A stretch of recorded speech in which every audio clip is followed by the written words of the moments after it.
Hello, friends. Welcome to Akul Mac Live, and I'm your host Chandrakant.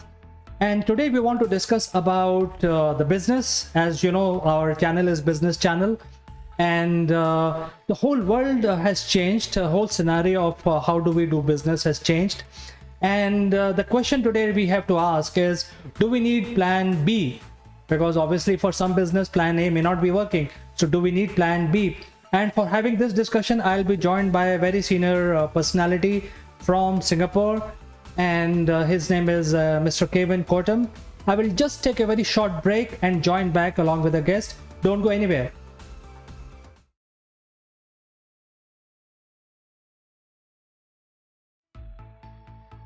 Welcome back, friends, and I am very honored and pleased to have Mr. Cottam in our show. And the question that we are asking him today, do we need Plan B? Welcome to the show, Kevin. How are you doing today? It's great, Chandra. Thank you very much. And it's wonderful to be back with you and Akumal. Very much so. I really enjoy these times together. Great. So the question that people have asked today is, obviously Plan A, what they planned in the last 3 years or 4 years is not working now in 2021. So first of all, the question is, do we need Plan B? Because usually all the global gurus says that you should not work on Plan B. You should always have only one plan, which is your target. Even Arnold Schwarzenegger says he hates people with Plan B. So I want to ask you, and a lot of people have asked, do they need Plan B? That's great. It's such an important question. I think that we all sort of struggle with it on a lot of different levels, and whether it be organizations or just even in our lives, for example. And I think that I can relate back to some situations, and I would like to tell a few stories as we go along here. And one of the stories that I talk about with regards to Plan B, do we have a Plan B? Do we not have a Plan B? And we only had a Plan B A. I happened to be working as the director and choreographer for the Olympics in Calgary, the closing ceremonies. Now, let me set a scene here for you. Calgary is not in the mountains, but it's in the valley of the mountains. And what happens is that it's very cold in the winter. So like minus 15, minus 30, minus 40 degrees weather. And so this Winter Olympics is prime for that place. However, they have a very strange and unusual weather condition, and it comes off of the Rockies in the West Coast, and it's called the Chinook. And this Chinook actually flows into the valleys, and it heats up. So in other words, it really heats up. So the opening ceremonies, for example, was minus 15 degrees, so very, very cold, and everything was outdoors. And then all of a sudden, 2 days later, a Chinook started to fly in. And it flew in, and within 2 days, it had gone from minus 15 to plus 22 degrees. Incredibly warm. People had their shorts on. They were now sitting out and having beers in the cafes and the bars and wherever, but it was like summer. It was amazing. However, what was the challenge was for me doing closing ceremonies was in a huge stadium, and we had 2 big ice surfaces in the stadium. And all we could see was the ice melting into the sand that was around it. So it just melted and melted and melted. We couldn't rehearse because the ice blades would sink into this. And some of the people who were setting up their lounge chairs and taking their clothes off and sunning underneath the Olympic flame in winter. A very unusual sight. However, the stress was high. Why? Because we only had one experience. We had one situation. We only have one closing ceremonies, and at exactly a certain time. There is no changing. There's no shifting. So you only had a Plan A. Well, we were stressed. We didn't know if we would have one. We would have all sorts of managerial questions. Are we? Are we not? What are we going to do? Finally, someone came up with the idea. I remember some insulation, I should say, sheets that we could put.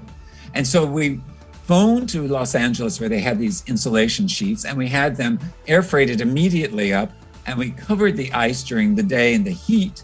And then at the evening, we would take them off and we would rehearse. By the time closing ceremonies came around, the Chinook was leaving, thank goodness. And we were breathing fresh air. that our plan A was a success, and it was a success. But you know, we didn't have a plan B. So do you need a plan B?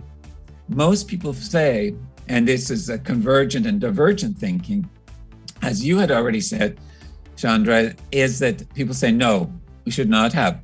And one of the reasons that we should not have is because we will then sidetrack our goal to make it forward, to go forward to that one goal, one outcome, one achievement, whatever it may be, is to keep our focus on that.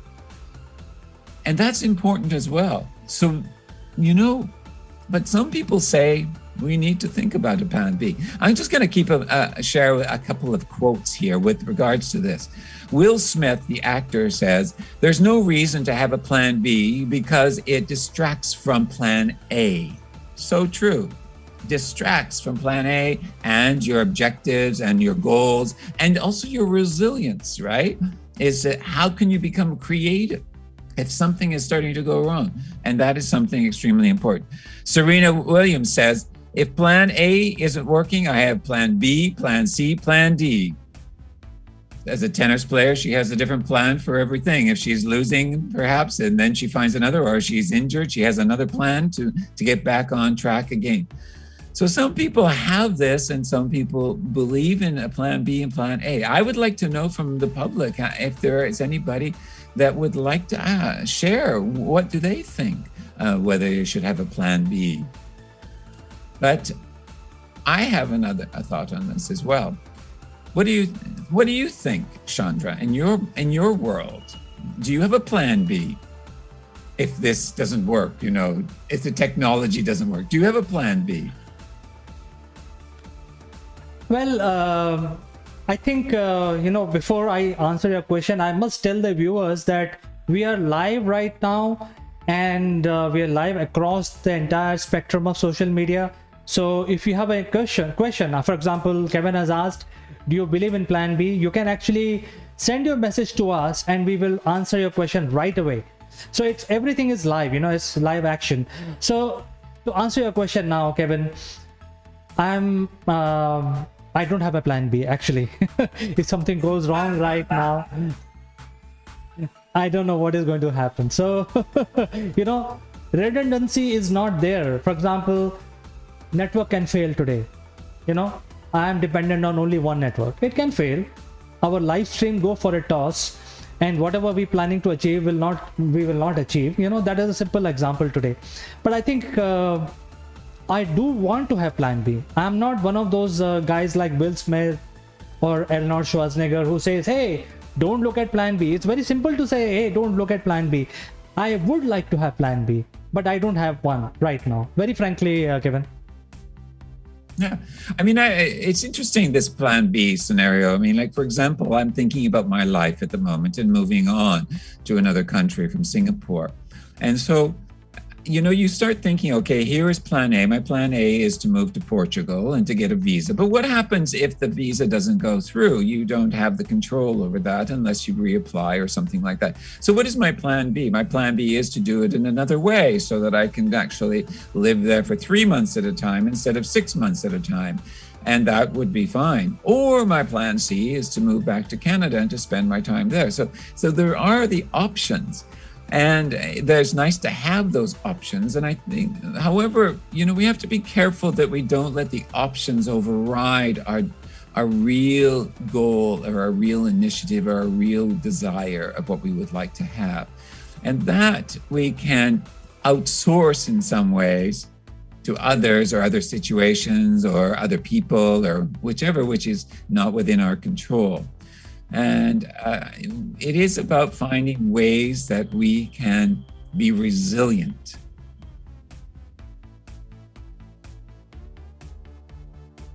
Well, I think plan B is important, but people find it very tough to start because they have put in their lot of energies in planning and risk management around plan A. So when they are looking at plan B, for example, in a small company, small medium enterprise, they're limited by resources, they're limited by ability to hire people, they're limited by the marketplace. So they are thinking about plan A all the time, that means I have to find 10 new clients.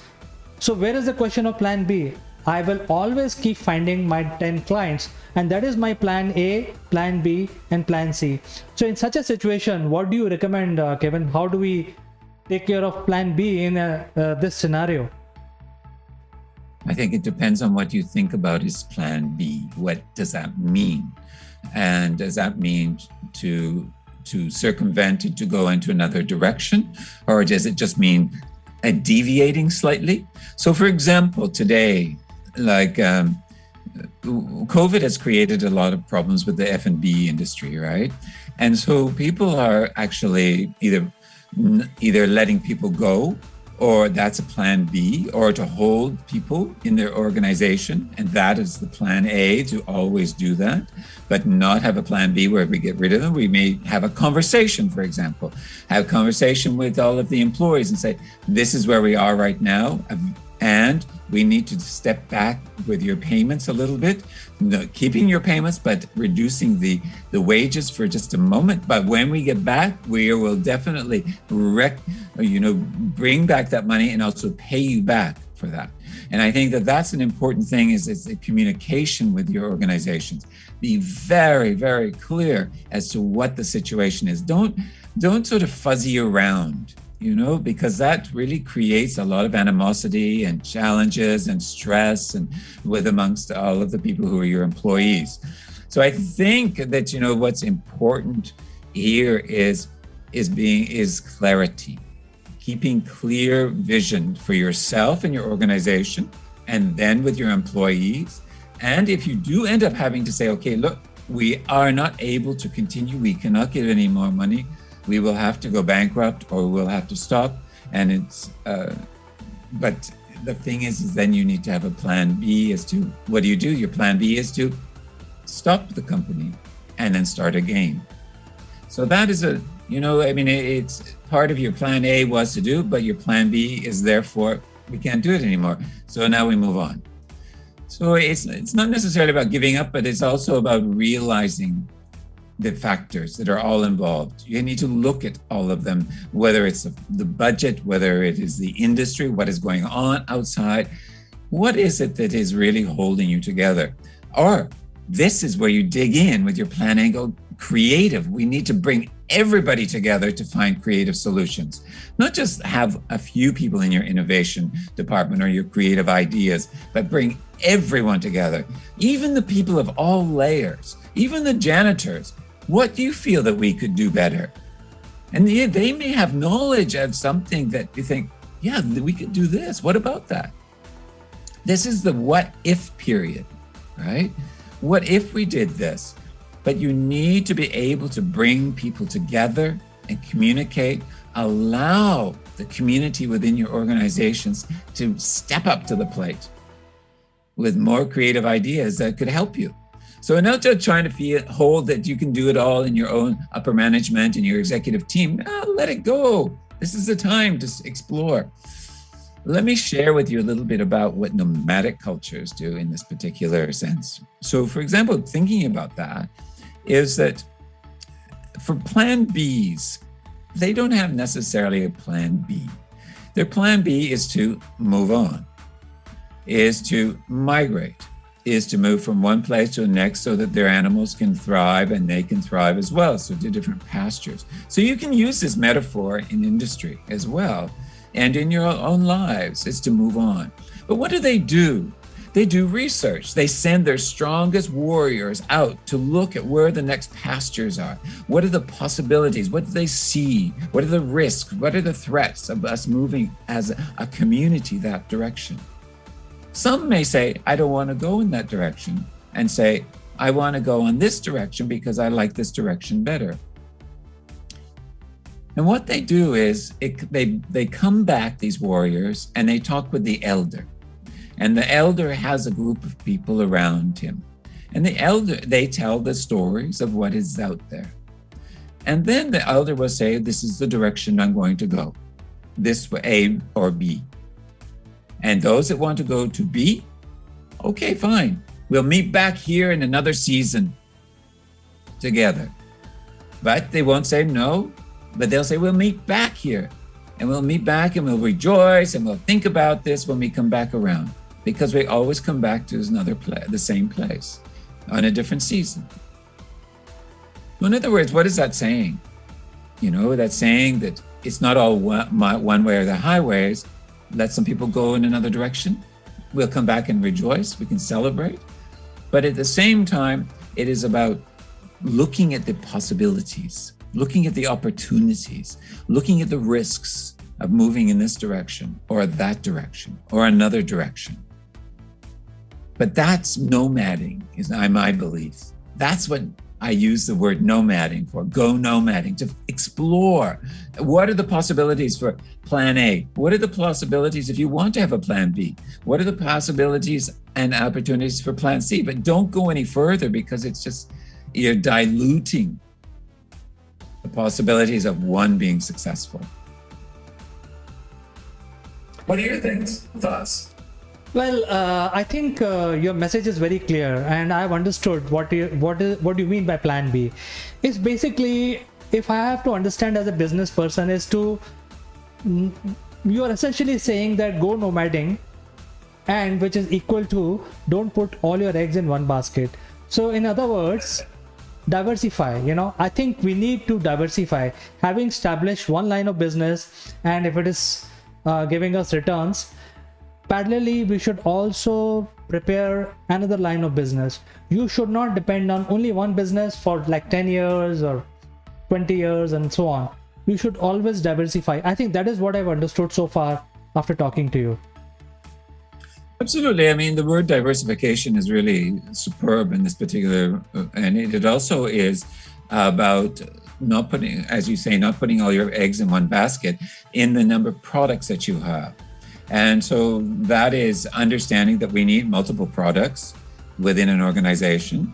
And that is, one will take off more than another. Maybe another will not take off as well. But knowing which ones that you can put on the back burner, and at some point they may find a way into being a success in another time period. So everything is a season, within organizations, within business, it's seasonal in many ways, if you think it that way. For example, with COVID, right? What has it done for us? It's really made us to look seasonally. It's also made us look for diversification, innovation of different ideas and thoughts, and then also gathering your community around. But I've seen some very poor situations of gathering the community of your employees around the new way forward. And I think that is where we have the challenge, is that you need to be that very succinct and honest and clear, and so that you keep the trust, because you need the community or the plan A to be successful.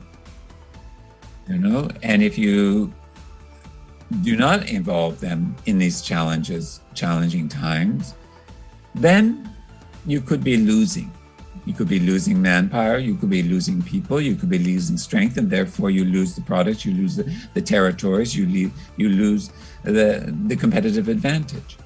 Some, of course, like the food and beverage, and also the media industry and a variety of different industries, have had such a challenge because of the technologies. Industries have really boomed in a variety of industries, but that has pushed the plan A's of companies that were waiting for technology to actually do it now.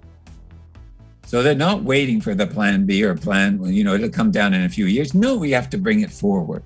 And that is what has happened in so many different organizations, is to then, just do digital transformation has happened at an exponential degree. So that's not getting rid of thinking of a plan B. It's thinking of emphasizing and bringing forward some of your plans to really help plan A, your direction, your mission, your vision forward for what you want. So plan B, plan A, put the plan A always as your sacrosanct and move towards it. Plan B is just another way of dilution. But it can also save you if it's part of plan A. It's another arm of plan A, and it works in. not the whole thing. I think it's an excellent gesture, and I think in your company also you have been training a lot of senior executives about go nomading, which is you have actually spoken today. I think plan B is very important in my opinion, and what I've understood after talking to you today, that means we should also think of diversifying in some way, and I think you can help us. A lot of my colleagues are there who are struggling to diversify because it's not easy. You're thinking in one direction and you have only one brain, so you can't think about plan B as good as you're thinking about plan A. So I think some help may be required, and I think you can play that role very well, where you can guide us, people like us, how do we make a plan B, because that is very, very essential. So don't you think you have some sort of help which is available, and if somebody wants to reach out to you, there is a method to reach out to you? Is it possible? Absolutely. I mean, I just want to talk about that just for a second before I get into how to connect with me. And that is that, a lot of the clients that I've had of this last year, they've really been talking about having to deal with their plan A, and which is often one direction. And what we've done is we've gone nomading, and we've looked at a variety of possibilities that could emphasize and to strengthen that plan A by looking at different pathways towards it. And I think it's the important thing is these pathways give you an option. And I think but they're not diluting the direction or the destination that you want. They're actually embodying it, and they are actually making it richer because you're finding new possibility. And I think that's what we've been working on. And because what happens is that we often become very narrow in our thinking in a plan A. And plan B, if you want to think of it in this, gives us more possibilities within the plan A. It's like a subset of it, in other words. And so, we go bouncing back and forth with ideas. And I think that's the important thing is the nomading within my sessions with leaders. That's what they love most of all, I believe, is finding these possibilities. And so for me, people can get to know me and to connect with me through my website at www.thenomadicmindset.com. And they can also get in touch with me through you as well, Akul Mak and Chandra. And also, I'm happy to connect with anybody, to talk about not just this, but how to expand. And that can be diversify as well, because my belief is we've become too narrow. And what COVID has shown us is that we cannot be too narrow on our plan A. We need to be wide on our plan A so that we have a variety of pathways, but they're all leading towards one direction. And I think that's the important thing here. And I think that's what Will Smith is talking about, is don't distract from A, but find the possibilities that are going to help and embody plan A, in different directions. So that's how people can get in touch with me. I'm also working on now developing another series as well, a short video series, a maximum 2 minutes. And those I call Go Nomading with Kevin. And they will be on Facebook as well. Mainly they started in LinkedIn. And those are just little tidbits of moments or ideas or questions that can help inspire, guide, and also to shift and change people's ideas and to expand them so that they can evolve more and find that plan A much more robust. Yes, in fact, viewers, if you search Kevin Cottam, Kevin is such a popular person, you can always trace him out. Just do a little Google search and you can get, find his coordinates.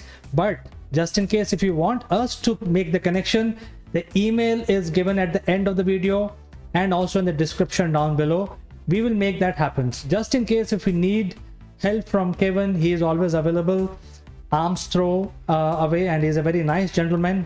He will be able to help you to make, not only to refine your plan A, but also to make your plan B, and that is so crucial.